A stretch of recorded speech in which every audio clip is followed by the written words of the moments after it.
இன்னைக்கு கோவிலுக்கு போக முடியல. அதுக்கான ரீசன் நான் கடைசியில் சொல்கிறேன். இன்னைக்கு வந்து பார்த்தீங்கன்னா, துர்க்கை அம்மனுக்கு விளக்கு போடுறது வெள்ளிக்கிழமையில ரொம்ப ரொம்ப நல்லது. கோவிலுக்கு போக முடியாதனால துர்க்கை அம்மனை வந்து இந்த விளக்குல ஆவாகனம் செஞ்சு வழிபாடு செய்யலாம்னு சொல்லிட்டு 10 to 12 ராகு காலத்தில் துர்க்கை அம்மன் பாடல்கள் துதிகள் இதெல்லாம் படித்து இந்த விளக்கை வந்து துர்க்கை அம்மனை நினச்சி வந்து ஏற்றினேன். காலையிலே வந்து பார்த்தீங்கன்னா கற்ப ரக்ஷாம்பிகை தாயை வணங்கி இன்னைக்கு லாங் வீடியோவில் இந்த வீடியோவுக்கு மேலே கொடுத்துருக்கேன். யாருக்கெல்லாம் குழந்தை பாக்கியம் வேணுமோ அவங்க கண்டிப்பாக இந்த வீடியோவை கிளிக் பண்ணி பாருங்கள். 108 போற்றிகள் கற்ப ரக்ஷாம்பிகை பற்றி நான் வந்து பாடல் வந்து பாடியிருக்கேன். இதில் இந்த பாடலை கேட்கும் போதும் நம்ம வந்து சொல்லும் போதும் நமக்கு நல்லபடியாக குழந்தை வரம் வந்துருச்சு, அடுத்த வருஷம் நமக்கு குழந்தை பிறந்துருங்கிற நம்பிக்கையே வரும். அப்படிப்பட்ட ஒரு அற்புதமான போற்றிகள் வந்து பாடியிருக்கேன்.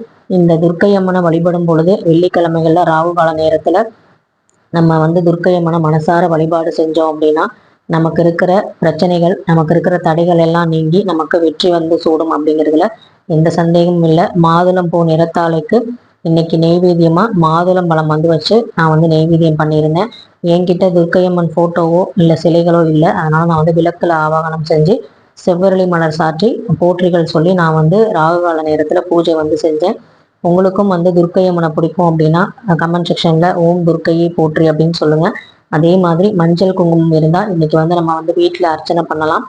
கோவில்களுக்கு போகும்போது மஞ்சள் குங்குமம் வாங்கி கொடுக்கலாம். நான் எப்போவுமே போவேன். ஏன் இந்த வாரம் போகல அப்படின்னா, கோவில் பக்கத்தில் இருக்கிற ஒரு அக்கா வந்து பார்த்தீங்கன்னா சின்ன வயசு தான், ஆனால் வந்து அவங்க இறந்துட்டாங்க உடல்நல குறைவால். அதனால அவங்களுடைய ஆத்மா சாந்தி அடையவும் நல்லபடியாக வந்து அவங்க குடும்பம் நலமாக இருக்கவும் இந்த பூஜையை வந்து நான் செஞ்சேன்.